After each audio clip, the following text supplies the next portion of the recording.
गरीब आदमी का एसी वाला पंखा। एक समय की बात है। एक गरीब आदमी राम नामक व्यक्ति था। वह एक छोटे से गांव में रहता था। वह कठिन मेहनती था, लेकिन उसे अपने परिवार को सहारा देने के लिए काफी पैसे कमाने में कठिनाई होती थी। एक दिन गर्मी की तापमान बेहद ज्यादा बढ़ गई और राम का परिवार पीड़ित हो रहा था। उसके पास एक एयर कंडीशन खरीदने के लिए पर्याप्त पैसा नहीं था। इसलिए उसने फैसला किया कि वह अपना खुद का बना ले। राम बाजार गया और कुछ बर्फ, एक पंखा और एक कपड़ा खरीदा। फिर वह घर चला गया और अपनी आविष्कार स्थापित की। उसने पंखे के सामने बर्फ रखी। उसने पंखे और बर्फ पर कपड़ा ढलाई। पंखा बर्फ से ठंडी हवा उड़ाता था और कपड़ा एक शीतल, ताजगी भरी हवा बनाती थी। राम के परिवार को उसकी आविष्कार से बहुत खुशी हुई। उन्हें अंततः गर्मी के दिनों में शीतल और सुखद रहने की क्षमता मिली। राम अपने आप पर गर्व महसूस कर रहा था कि उसने अपनी समस्या का समाधान निकालने की क्षमता दिखाई। उसे यह महसूस हुआ कि यदि वह गरीब है तो उसे अपने जीवन को बेहतर बनाने के तरीके ढूंढने की क्षमता अवश्य है। राम की आविष्कार को गरीब आदमी का एसी वाला पंखा के नाम से पहचान मिली। यह एक सरल आविष्कार था, लेकिन यह राम और उसके परिवार के जीवन में बड़ा अंतर कर दिया। यह भी दिखाया कि यदि आप गरीब हो तो आप फिर भी संसाधनशील हो सकते हैं और अपने जीवन को सुधारने के तरीके ढूंढ सकते हैं। एक दिन शहर से एक धनी व्यक्ति राम के गांव आया। वे राम की आविष्कार पर प्रभावित हो गया और उसने राम से पूछा कि क्या वह उसे बेच सकता है। राम पहले झिझक था, लेकिन अंततः सहमत हो गया।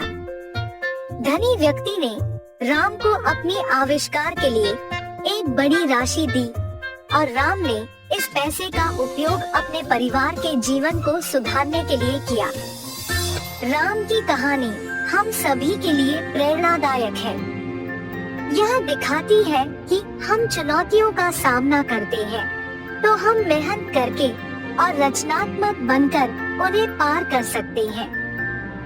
राम की आविष्कार सरल है, लेकिन यह कई लोगों के जीवन में बड़ा अंतर लाने की क्षमता रखती है।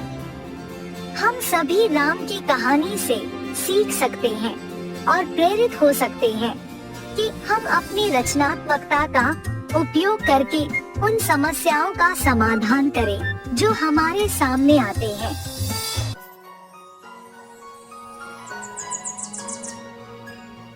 वाराणसी नामक एक शहर में था एक जवान लड़का देव, जो अपनी विधवा माँ के साथ रहता था।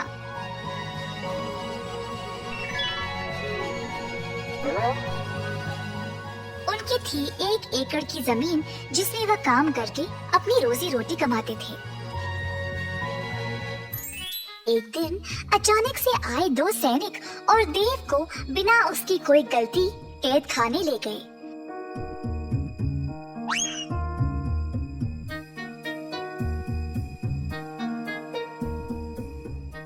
देव की माँ ने सैनिकों से बहुत भीख मांगा, पर उन्होंने उनकी बात नहीं सुनी और उसको कैद खाना ले गए। देव की माँ अब बेसहारा बन गई, क्योंकि उसका ख्याल रखने वाला और कोई नहीं था। इन सब की वजह से अब खेती का काम भी रुक गया।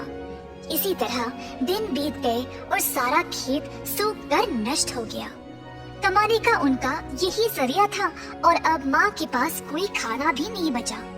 देव की माँ को समझ नहीं आया कि वह क्या करे। वह अपने बेटे से बात करना चाहती थी, शायद वो उसको बताए कि वह क्या करे। देव की माँ गई एक गुरुजी के पास एक पत्र लिखने में उनकी मदद मांगने। गुरुजी, मेरे बेटे को बंदी बनाया गया है बिना उसकी कोई गलती के। अब मेरा ख्याल रखने के लिए कोई नहीं रहा। कृपया आप देव के लिए मेरी तरफ से एक पत्र लिख दें।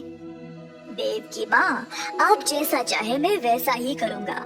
आप हौसला रखिए, सब ठीक हो जाएगा। गुरु ने पत्र लिखा।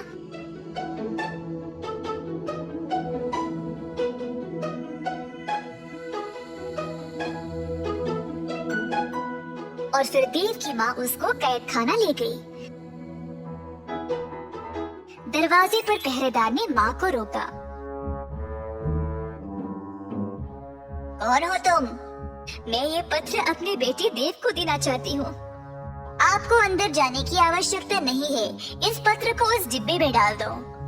देव की माँ ने वैसा ही किया और वहाँ से चली गई। कैद खाने पर जो भी खाना, पत्र या तोहफे आते थे, पहले पहरेदार उनको जांचते थे और तब ही कैदियों तक पहुँच जाते। इसी तरह देव की माँ का पत्र भी पहले पहरेदार ने जांचा और फिर देव तक पहुंचाया। माँ का पत्र पढ़कर देव को बहुत बुरा लगा। वह सोच रहा था कि वह क्या करे जब उसके बाजू में एक और कैदी ने बोला, हे देव, तुम्हारे परिवार ने क्या भेजा है तुम्हारे लिए? कुछ नहीं भाई, बस ये पत्र है। मेरी पत्नी ने मेरे लिए मेरा मनपसंद केक भेजा है, पर इन पहरेदारों ने तो इनको पूरा खराब कर दिया। तो हमें जो भी मिलता है हर एक चीज की जांच होती है क्या? हाँ जी भाई साहब। देव को इस बारे में पता लगने के बाद उसने वापस अपनी माँ को एक पत्र लिखा। पहरेदार एक एक करके पत्र पढ़ते गए जब एक पहरेदार ने बोला, हे, देखो इस पत्र में क्या लिखा है। क्या है, जरा दो इधर। पहरेदार ने फिर जोर से पत्र को पढ़ा। मैया, आप मेरी चिंता ना करें। बहुत साल पहले बापू ने हमारे खेत में एक मटका छुपाया था जिसमें बहुत सारा सोना और खजाना रखा है। आप उस मटके को खोद निकालो और फिर उस धन से आपकी सारी परेशानी समाप्त हो जाएगी। अच्छा, चलो भाई, जल्दी जाकर इस खजाने को ढूंढ निकाले। दोनों पहरेदार लालची बन गए और देव के खेत पर जाकर जमीन खोदने लगे। खोदते खोदते उन्होंने पूरे 1 एकड़ की जमीन को खोद दिया और उनको कोई खजाने का मटका मिला ही नहीं। जल्द वे थक गए। क्या करे ये ना जानकर दोनों पहरेदार वापस कैद खाना चले गए। अगली सुबह जब देव की माँ जागी तो उसने देखा कि सारा जमीन जोता हुआ था और ताज़ी मिट्टी बाहर आई हुई थी। देव की माँ ने फिर से खेती बाड़ी का काम शुरू किया और अन्य बीज बोया। धीरे धीरे वह पैसे कमाने लगी और कुछ ही समय में उसने काफी पैसे जमा लिए, जिससे उसने अपने बेटे को जेल से रिहा करवा लिया। अगर मन से कोई चीज चाहिए होती है तो उसको पाने के लिए कोई ना कोई रास्ता निकल आता है। कई साल पहले तिरुनगर एक नगर में था पटेल, जिसके पास था एक साड़ी की दुकान। पटेल के पूर्वजों से ये कारोबार चलते आ रहा था और उसके पिताजी इस व्यापार का अत्यंत आदर करते थे। पटेल के बड़े होने के बाद उन्होंने दुकान की जिम्मेदारी पटेल को सौंप दी। पटेल अपने पिता की बातों को अक्सर अनसुना करके केवल दुकान जाकर खाली बैठता था, बिना कुछ काम किए। एक दिन दुकान जाते समय रास्ते में पटेल ने अपने दोस्त पलंग को बुलेट की बाइक पर देखा। उस समय से पटेल भी बुलेट के सपने देखने लगा। वाह, काश मेरे पास भी बुलेट होती, मैं भी लाऊंगा और गली गली घूमूंगा। पर तभी पटेल को ये एहसास हुआ कि बुलेट खरीदने के लिए उसके पास उतने पैसे नहीं थे। निराश होकर वह दुकान पर बैठा रहा जब अचानक से उसको एक विचार आया। उसने अपनी दुकान के 3 कर्मी को बुलाया।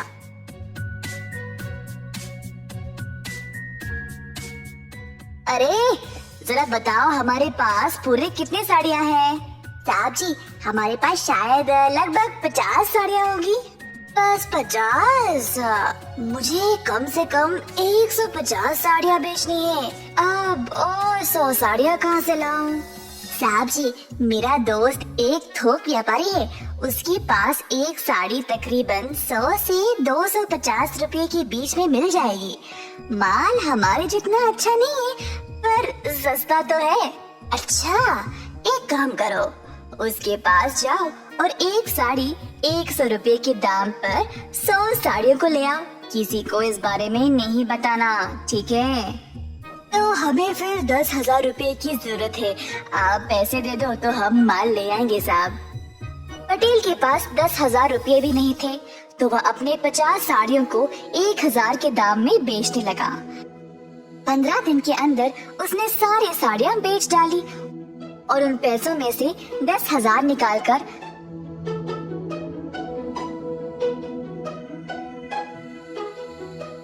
100 और साड़ियाँ खरीद ले आया। पटेल ने अपनी दुकान को ऐसे सजाया जिससे लोग आकर्षित होकर उसकी दुकान पर आने लगे। एक साड़ी 1,000 रुपए के दाम पर खरीदने लगी।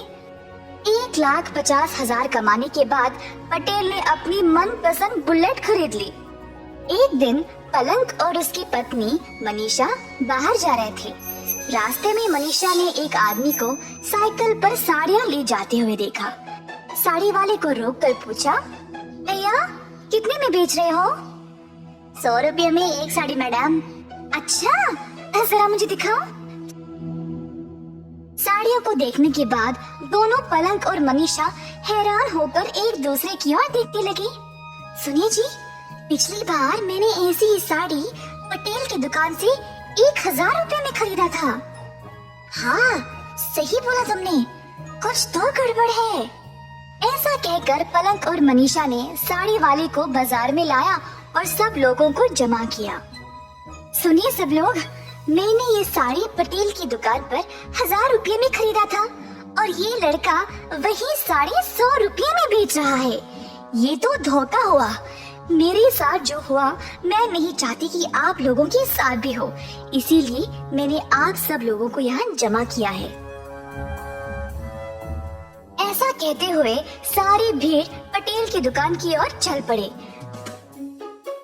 पटेल ने अपनी नई बुलेट के लिए पूजा करवाया और अपनी दुकान की ओर आया।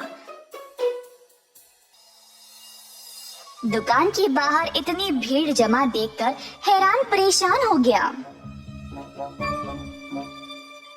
1,000 में एक साड़ी बेच रहे हो और ये एक पोछे के लायक भी नहीं है। तुमने 100 रुपयों की साड़ी को खरीदा और हम सबको 1,000 में बेच रहे हो। क्या ये ठीक है पटेल? सारी भीड़ पटेल के ऊपर टूट पड़ी और धमकी देने लगी कि अगर वो उनके पैसे वापस नहीं करेगा तो उसको शहर से बाहर निकाल दिया जाएगा। जब पटेल के पिताजी को ये खबर पहुंची तो वो तुरंत दुकान पर आ गए। सुनिए भाइयों और बहनों, सुनिए, कृपया आप सब लोग क्षमा कर दे। आप सबको हमारी दुकान के बारे में कई सालों से पता है ना। जो मेरे बेटे ने किया वो बहुत गलत है। मैं आप सबको पैसे वापस लौटा दूंगा, क्षमा करें। ऐसा कहते हुए पटेल के पिता ने सबको एक एक करके पैसे लौटा दिए। सबसे छोटे बेटे हो, इसीलिए इतना लाड़ और प्यार से पाला है तुमको। तुम पर दुकान की जिम्मेदारी सौंपा ताकि तुम भी अपने भाइयों की तरह सफल बन जाओ, पर उल्टा तुमने मुझे ही शर्मिंदा किया। अगर मेरी एक भी बात मानते तो आज ये नौबत नहीं आती। उस दिन पटेल ने अपना सबक सीख लिया और ऐसी गलती दोबारा जिंदगी में नहीं दोहराया। एक लंबे समय पहले एक गांव में नारायणा और कीर्तना नामक पति पत्नी रहते थे। कीर्तना घर पे बादाम का दूध बनाती थी और नारायणा उस दूध को बड़े बड़े मटकों में डाल के उन्हें बेचता था। नारायणा बहुत ही लालची स्वभाव का था। वो हमेशा ये सोचता था कि वो सबसे ज्यादा खुश रहे। नारायणा की पत्नी बहुत अच्छी बादाम दूध बनाती थी और इसी कारण सभी उसके पास आके पीते थे। अरे नारायणा, आज बादाम का दूध बढ़िया है। हाँ, तुम्हारे पास का दूध बहुत स्वादिष्ट है। ऐसे सभी उसके बनाए हुए बादाम के दूध का अभिनंदन करते थे। संकेत नामक एक लड़के को बादाम दूध बहुत पसंद होने के कारण उसकी माँ से पैसे लेके हर रोज बादाम दूध पीता था। ऐसे ही एक दिन संकेत अपने माँ के पास पैसे लेके नारायणा के पास जाता है। अंकल, मुझे आज 3 गिलास बादाम दूध चाहिए। ठीक है बेटा। ऐसे संकेत के पास पैसे लेके उसे 3 गिलास बादाम का दूध देता है। संकेत खुशी से वो पी के चला जाता है। अगले दिन जब संकेत उसके माँ से पैसे मांगने जाता है, तब माँ, मुझे 50 रुपए दो ना। हाँ, 50 रुपए क्यों? बादाम दूध खरीदने माँ। हर रोज पीने के बावजूद और पीने का मन कर रहा है। आज तुम्हें देने के लिए मेरे पास पैसे नहीं है, कल दूंगी। नहीं, मुझे आज ही पीना है, मुझे अभी पैसे दो। संकेत, बात सुनो बेटा, कल मैं तुम्हें बादाम दूध पीने के लिए जरूर पैसे दूंगी। पैसे ना मिलने के कारण संकेत उसके घर से दूर एक पेड़ के नीचे बैठ के रोता है। उसी रास्ते से गुजर रहे एक साधु बच्चे का रोना सुन के उसके पास जाते हैं। बेटा, कौन हो तुम? क्यों रो रहे हो? मेरी माँ ने मुझे बादाम दूध पीने के लिए पैसे नहीं दिए, इसीलिए रो रहा हूँ। रोना मत बेटा, आज से तुम जो चाहोगे वो होगा। ऐसी शक्ति मैं तुम्हें दे रहा हूँ, लेकिन याद रखना, अगर तुम्हारे सहारे किसी ने इसका सही उपयोग नहीं किया तो तुम ये शक्ति खो दोगे। ऐसे कह के वहाँ से साधु चले जाते हैं। मैं जहाँ बादाम दूध पीता हूँ, वहाँ का सारा दूध मुझे ही मिलना चाहिए। ऐसे मांगते ही नारायणा के पास की सारा बादाम दूध संकेत के सामने प्रत्यक्ष होता है। उसकी आंखों के सामने उसका मनपसंद बादाम का दूध देख के संकेत शाम तक सारा दूध पी के खुशी से घर वापस लौटता है। लेकिन दूध कहाँ गया, ये नारायणा को पता नहीं चलने के कारण वो दुखी होकर घर लौटता है। अगले दिन भी जब वो बादाम का दूध लेके जाता है तो वहाँ से दूध गायब हो जाता है। उस कारण वो घबरा के ढूंढने लगता है, लेकिन शाम तक ढूंढने पर भी नहीं मिलता है और ऐसे ही दुखी होकर घर के लिए निकलता है।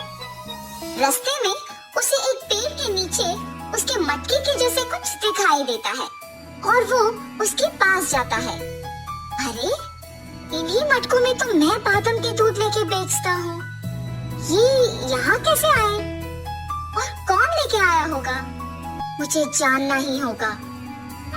ये सोचते सोचते वो सारी रात नहीं सो पाता है। नारायणा अगली सुबह उठ के हमेशा की तरह बादाम का दूध मटके में भर के बेचने चला जाता है, मगर थोड़ी ही देर में सारे मटके गायब होते देख सोच में पड़ जाता है। हाँ, अब भी दूध गायब हो गया। अगर मैं उस पेड़ के पास जाके देखूंगा तो शायद कुछ पता चलेगा। ऐसे सोचकर उस पेड़ की ओर चलता है। वहाँ उस पेड़ के नीचे संकेत को देख नारायणा आश्चर्यचकित हो जाता है। वो उसके पास जाता है। तब संकेत दुकानदार को खुद उसके पास आते देख दंग रह जाता है। संकेत, तो तुम मेरे बादाम के दूध को गायब कर रहे हो? ऐसे पूछने पर संकेत डर के मारे चुप रहता है। तुमने ये सब कैसे किया? अगर तुम सच बोल दोगे तो मैं तुम्हें कुछ नहीं कहूँगा, वरना ये बात सबको बता के इस सब का पैसे ले लूँगा। अगर मैं इस अंकल को सच नहीं बता दूंगा तो मेरी माँ को सब पता चल जाएगा। माँ मुझ पे गुस्सा करेगी कि इतने पैसे देने पड़ गए। ऐसी सोच के उस आदमी के जोर से पूछने पर सब सच बता देता है। ये लड़का तो बच्चा है, इसको पता भी नहीं है कि उसके पास क्या है। मैं इस लड़के को बादाम दूध देके उस शक्ति का उपयोग करूंगा। इस गांव में सबसे बड़ा दुकान मेरा ही होना चाहिए और मुझे एक ऊंचे स्थान में रहना है। ऐसे मांगूंगा, तुम्हें मेरे पास का बादाम दूध अच्छा लगता है ना बेटा? तुम्हारे लिए मैं हर रोज मुफ्त में बादाम दूध दूंगा, पर मैं जो कहूँगा तुम्हें करना होगा, ठीक है? आप कह रहे हैं कि मुफ्त में बादाम दूध देंगे ना, तो आप जो बोलोगे मैं वो करूँगा। इस गांव में सिर्फ मुझे बादाम के दूध बेचना है। इतना ही नहीं, मुझे बड़ा दुकान लगा के बादाम दूध को बेचना है। ऐसे मांगो। साकेत साधु की बातें भूलकर नारायणा की बातें सुनकर वही मांगता है। उस कारण वो उस शक्ति को खो देता है। बहुत बार प्रयत्न करने के बावजूद कुछ नहीं होता है और इसीलिए वो दुखी हो जाता है। इतने में संकेत को साधु की बातें याद आती है और वही बात नारायणा को बताता है। अब नारायणा को उसकी गलती का एहसास होता है कि उसने कितना लालची स्वभाव से सोचा था। मेरे स्वार्थ और लालच की वजह से ही इस लड़की की शक्ति का सही उपयोग नहीं कर पाया। अब से मैं सभी की भलाई की प्रार्थना करूंगा। ऐसे फैसला करता है। संकेत, तुम्हारी मर्जी के अनुसार ही हर रोज मैं तुम्हें बादाम दूध दूंगा। यहाँ जो हुआ वो किसी को मत बताओ, ठीक है बेटा? जी अंकल। तब से नारायणा उसका स्वार्थी और लालची स्वभाव छोड़ के सबकी सहायता करते हुए संकेत को दिए वचन के अनुसार हर रोज बादाम का दूध देते हुए उन्हें बेच के पैसे कमा के खुशी से जीता है।